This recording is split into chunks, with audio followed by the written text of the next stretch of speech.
Alright guys, welcome back to Rex to Rides. We are still turning something into something, can't remember what because it's been a while, so welcome back.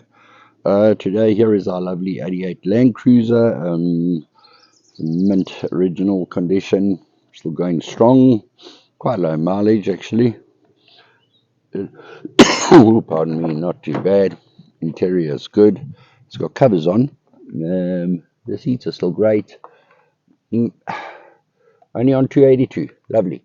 So it's about time this one got itself some central locking because, as you can see, it's old school, and so that's what we're going to be doing in the today, tomorrow, installing central locking. So, of course, the first thing we're going to be doing, there's a couple of things we need to take care of as per usual when you're working on the car, especially the locking. Leave a window open, otherwise you can lock yourself out, and you don't want that. Other thing is, your door's going to be open for the most of the time. Turn off the interior lights so that obviously your battery doesn't go flat, because we don't want that either. So these are our two things we need to check first, and then we are going to move across to the central locking unit, which I've now set up. This is something I get online to show you that. It's very cheap. It's like 400 Rand. Divided by 20 is going to be, I don't know. Divided by 2 is $20 for that. And you're going to get 2 remotes, a unit, a harness, and actuators. So, the first thing we're going to do, before we do anything, is test and troubleshoot the unit. Now, I'll run over the unit quickly. It looks very intimidating. This video is very much aimed at an amateur, your home DIY guy. Let's move out of the sun. And so there's just loads of wires. You don't know what's going on here. And a bending spring, which we don't need. Right, so what's happening here is this is all made up for you. So the first thing you're going to do is just test it on the ground. You're going to do a ground test out of the car. Simpler to do it that way. And you'll find your harness is going to come in a bit of a mess. So you straighten it out. There's going to be a longer one with 2 wires coming off. As you can see, they're all joined here. The longer one with 2 wires is obviously for the passenger side and the rear passenger door. Then the shorter one is going to be on this harness for your driver's side and your driver's side passenger door. Now you may think, okay, well, that don't make a difference. Now it's a relatively big car, so make sure you got a little bit of extra wire. They should fit in most cars, but sometimes they don't. So basically these are the actuators. Now there are some differences here. You're going to see one with 5 wires coming out, and then the rest have got 2. The reason for this is very simple. We'll get onto that. It has got a fused, see if we can get that in focus. It's got a fused power line, which we're testing with a battery, and a fused earth. That's your connections. These have got connections, as you can see. I don't like to, when I'm testing it, push them all the way in, purely because they clip into place, and you could wear that clip out if you're connecting, disconnecting, connecting, disconnecting. So I'm just making them touch, and I'm making it safe. And this is the actuators. So you've got 3 slaves and 1 master. Now there's a few differences, and what I do have is an old unit here. What I really like about the units is the remotes are quite, they've got a little cover on, and it's just lock, unlock. I don't know, these other 2 don't really serve a function, and they're quite robust. This is solid, and I've actually opened up one, and I dropped it, and when it was open, and it broke. So it's very simple. All you do, if you have trouble or you've lost a remote, please excuse the dog barking. Ollie, that's enough, my boy. Get a new unit, unplug it, plug in the new one, you got two new remotes. Simple. So you'll see your actuators operate like this. Let's pull it quick.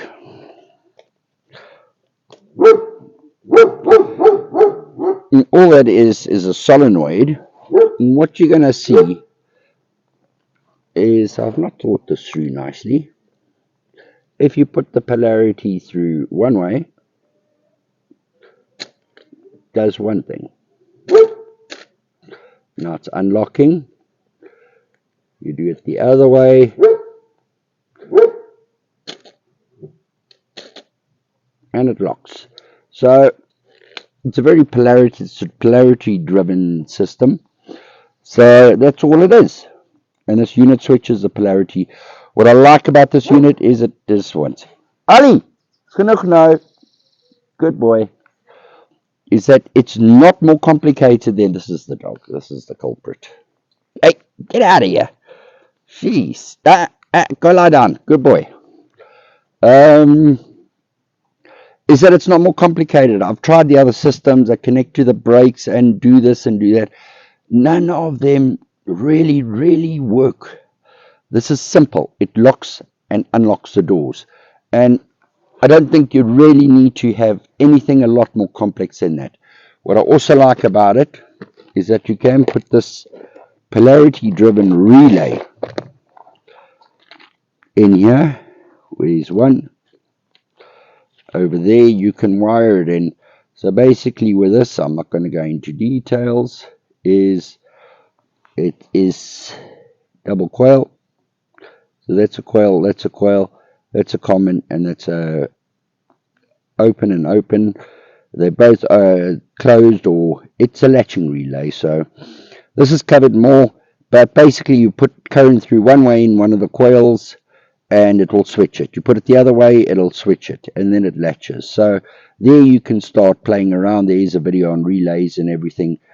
We're not going to worry about that now. But should you want to fit an immobilizer in, an immobilizer is a relay. So that's going to help you out. And you can just tag it onto one of these, and as the current changes, so you can do what you want. But we're dealing with just an amateur installation here. We want the car to lock and unlock, and that's the end of it. So that's what it is. Now, the only last thing to cover is the fact that this one has got 5, and it's a master solenoid actuator. These have only got 2. So basically, you change the current on these, they're going to change. But what this does, the reason why it's got 5, is that it disconnects, they all connect to the door locks. When you unlock the door manually, by lifting the little door unlock lever, the rest will open. When you press it, the rest will close.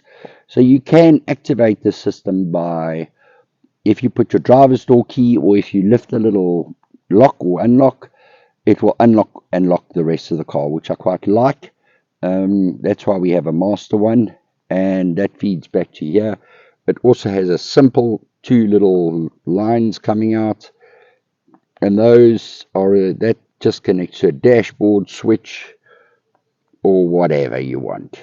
And when they join, it locks. When they join, it unlocks. So you can put a push button in the dash or whatever you like. So because of its simplicity, the system is very versatile, and it's cheap enough. Should you lose keys or remotes or anything, buy another one, plug it in. So where's this going to go? This is going to go in the car. And what do we need? We need 2 things. We need to first see that we can fit an actuator in the door before we go any further. And then we need to find a nice spot in the car where there is always on power, and where there isn't a ventilation coming out for the feet heating, because these units, so you're not going to put it anywhere near there, because in winter you're driving, you got the heater on, that heat will, the unit will stop working if it gets too hot. So you want to stay away from the heat, you want to be near the power. And then we're going to run it through. Here you can see here we already have speakers in the door, so we already have a what the hell is that? Cruise computer. Interesting. We already have a facility to put it in. The only thing that I'm seeing could be a problem is that back in the day they didn't have speakers in the back door, so there's no hole here, and we'll have to make a hole, put a grommet in. It's not the end of the world. We've ordered some grommets. There is a grommet. There's no grommet in that hole. I might have one that fits, and there is one in there. So we've tested the system, and now we're ready to start getting the door card off. So this has to come off. You see that is going to connect to that, and there is a steel pole. We'll show you going there. Now what we need here is a pick, because that has a little clip in, these old ones. That can be a bit of a nightmare and a struggle to get to that, and we need a Phillips head 3 to get this handle off, because you're going to struggle with a Phillips head 2. So I'm going to get cracking on that, and let's strip it off and see what we've got.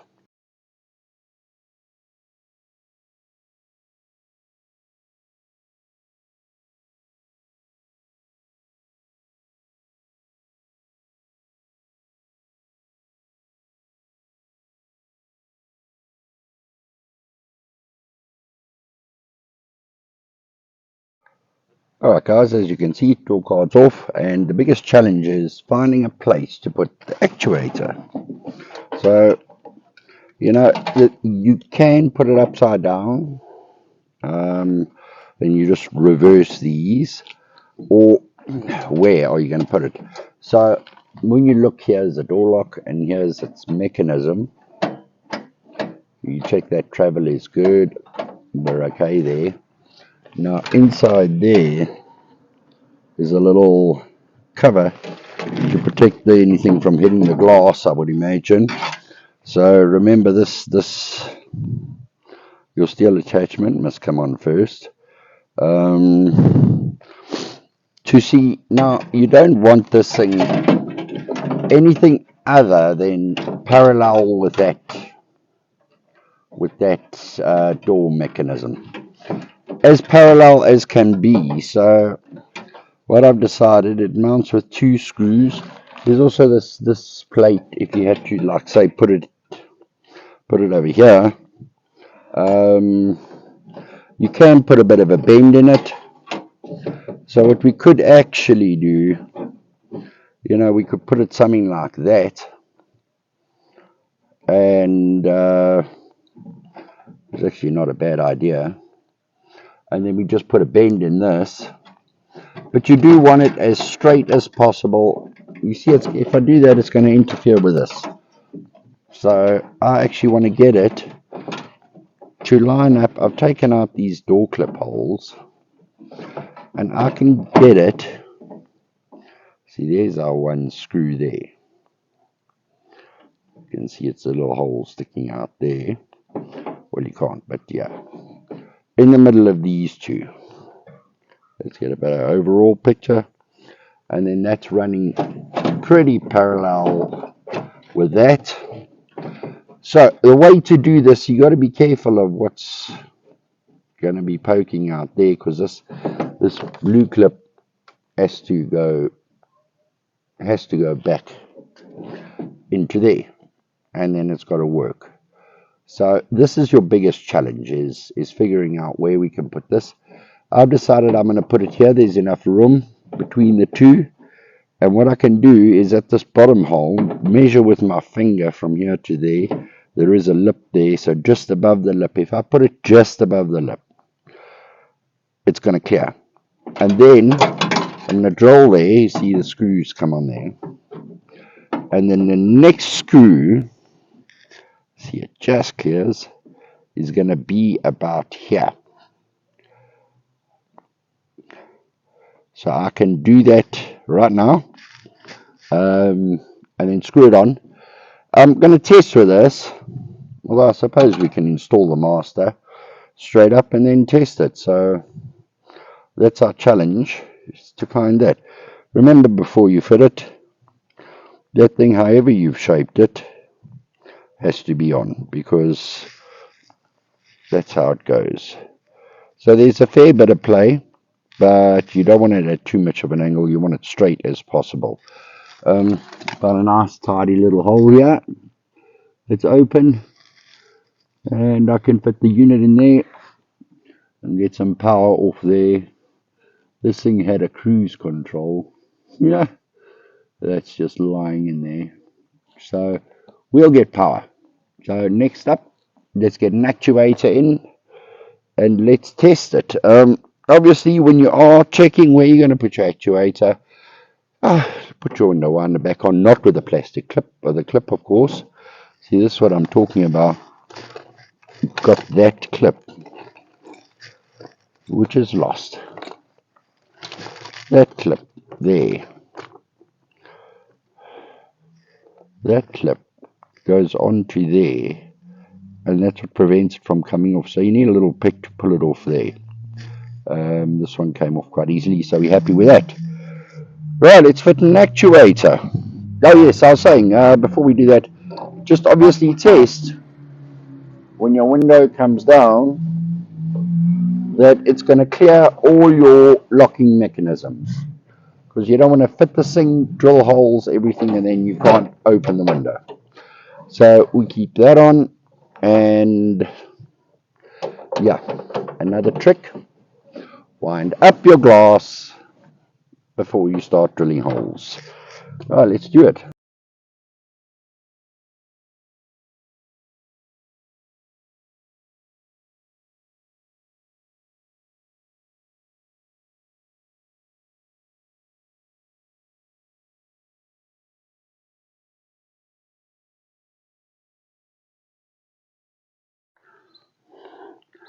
Alright guys, I don't know if you saw some stuff there, but we've got the actuator, and you don't want to over tighten these screws because you don't want to break the thing. It's sitting on ridges and that. And then if you noticed, we did bend it a little to get these to run as parallel as possible. Then we put the clamps on. You'll see there's a whole little clamp set, and they actually just clamp onto the existing one. So we have, can't find the remote, working central locking. What I have done is I've wired it up as we had it on the test, with all the other actuators. I'm going to make sure there's no other issues. Remember, this is the master, right? And what can happen, so you see, this is why it's got the 5. Locks the other ones. And the key would probably do the same. Let's get the key in.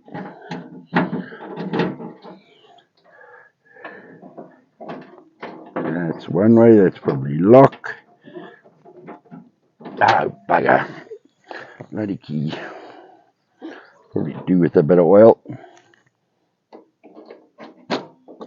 And there you see. The key's a bit sticky.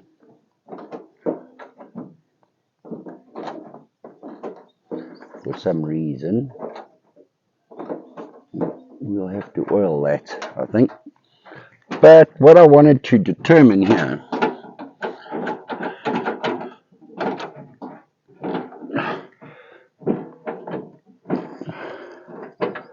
look at that, we'll take a look at that and see why it doesn't want to. Is that when it's unlocked with a remote, because it's the master, if you haven't got these lined up perfectly, when it's unlocked and that is set a bit too low, it will pull it back down and automatically lock the vehicle.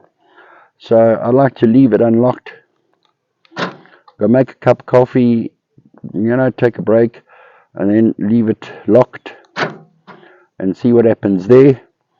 And then just see that it isn't automatically just going to do its thing. And then obviously give everything a bit of an oil, and get the key to cooperate, and then a bit of house cleaning, see if I can get that grommet in, speakers back in, and get the door card on. And then we're going to mount the unit here, run the cables, and just to this door, because I want to see what is, get this door finished, get the unit in, powered up, finished, and then it's just a case of running cables and installing actuators. So let me finish this door off and then we see how it goes. Okay, so the door lock is oiled and everything, and just to give you an idea of what happens if you set this thing a bit wrong, a bit too high, it's fine on the up. So when I lock it, it wants to unlock again, because it thinks you're trying to pull that up. So you just got to adjust this a little bit just to hit that sweet spot so it's perfectly adjusted. Alright guys, so we've got everything in. As you can see, I've connected them properly now, and then I like to fasten them not too tight with just here onto the door frame so they don't swing around and get caught in the window mechanism. There's another little trick. Run a cable, if you just got a hole, that's all you've got. Cable tie through, around the cables, back out into itself. That'll hold it nicely all the way. Testing the window. The units come through and is here. I'm keeping it connected because I'm going to be replacing the door card, and all throughout I want to see that it is working, because if something goes wrong, you've gone and fitted everything back, and now you're going to struggle to find out where you went wrong. So I keep on testing it while we pop the door card on. Let's do that.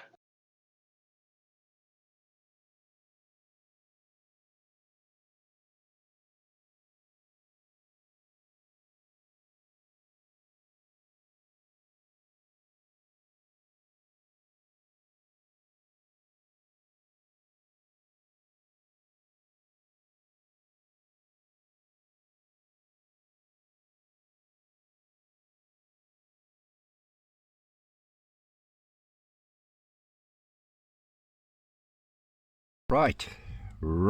So I've got a spot for it there, and I've tucked away that cable. I've sorted out the cable so we know that must go off to the other side of the car. You'll see it splits, and this is in. Now, just to probe for power, I like to actually use this battery tester, and I don't test light or anything, only because it's got a magnet on, and you can hop one side on the earth somewhere, the other side you can start poking around with and see if you can find your 12 volts. Now up in here, let's get some light on there. You're going to see an ignition connector there, and then there's this blue wire has come out, which tells me it's an aftermarket wire for a radio or something. So I'm going to check it, make sure the car's off, but power. So here's my power. I can take my positive off there, run it through, and then get a nice earth off there, and then the power is sorted, and I can run cables through and get the actuator on the other side. So yeah, so far very good progress. I think you need a video if you're doing this to connect nice and safe there, and make sure you've got your fuse in and connecting in earth. Don't need a video on that. So I'm going to go ahead and finish up with that so we can start getting squared off here. This is working great, and start just pulling cables. Alright guys, so far we have our unit is in behind that foam. We have some spare cable. It's going to the rear doors, and that actuator is in, doors closed. Cables running underneath the end of the carpet, comes out, goes through there. into the same actuator here, and we have some luck. It's all working nicely, and now this is okay. So far so good. Now remember, we get to the back doors, everything's different. I can't put in the cable now because I have to go through into a grommet through here, and so I don't have those grommets yet. They're only coming on Wednesday. They're going to come up through the B column, through and out here and into there. So that's great. But now, like I said earlier, it's not necessary. Every door is different. These things can all go different ways. And there's nothing to say you cannot bend these mechanisms. So if you look at this one comes from a mechanism where you push it down, you pull it up, and there's a lever there. So there's nowhere here to get your locking unit on. Nowhere. So we're a bit stuck. So you've had to once again get imaginative. Now these you can bend and shape, and this is the beauty of having an extra kit, which is we are changed on the Colt. So you got extra bolts and bits and pieces, and I'm actually having this one run backwards. So the first time I've done this, and it's working a treat. Just the one thing always remember is you do want your steel to stay clear of the door card, otherwise it's going to get stuck. That's why I put this on backwards. It was a lot of fun and not something you can do without one of these. So this is a nice Worth Zebra one, and you can lift it, get in there to fasten these up. It's just to keep it parallel, but this thing can be cut, bent, everything, as long as you have your actuator running as close as possible to parallel to that action, so that when you are using it, there's no undue pressure downwards or upwards, because that is what is going to cause damage to your central locking.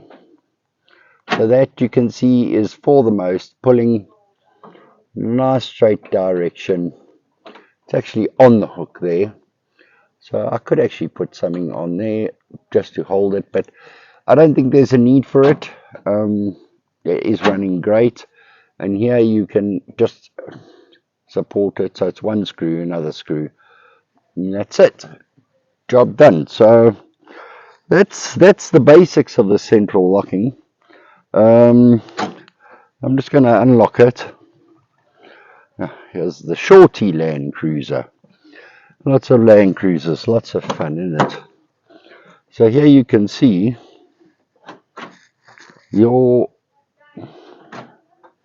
this door, if you're manually operating it, is locking and unlocking all the doors, and the remote obviously is working. So that's why you have that master actuator here, and then the rest are just slaves. They're following back. This is giving a feedback to there, saying lock everything or unlock everything. And so far it's happiness. So I'm going to wrap this video up with that, and I will see if I can figure something out here, but I'm not sure I'll get that right. But yeah, that's it. Using the kit provided, we have central locking. Now I'll get that one actuator in probably tomorrow, and then I'll just keep these cables loose until, well, I'll extend them. They'll have to be extended, and until I get some grommets, and then we can wrap it up. So I do hope this video helped. This is a really, really nice little kit. So of course, try to keep your door card, all the stuff clear of the door card, and try to get your plastic dust covers back on They do serve a purpose. Don't know what it is. And guys, thanks for watching. If it's been a help, please like and subscribe. But yeah, these kits are great. Stick to the basics. Don't get fancy with it. And you can get it done in a day. Love it. Guys, thanks for watching.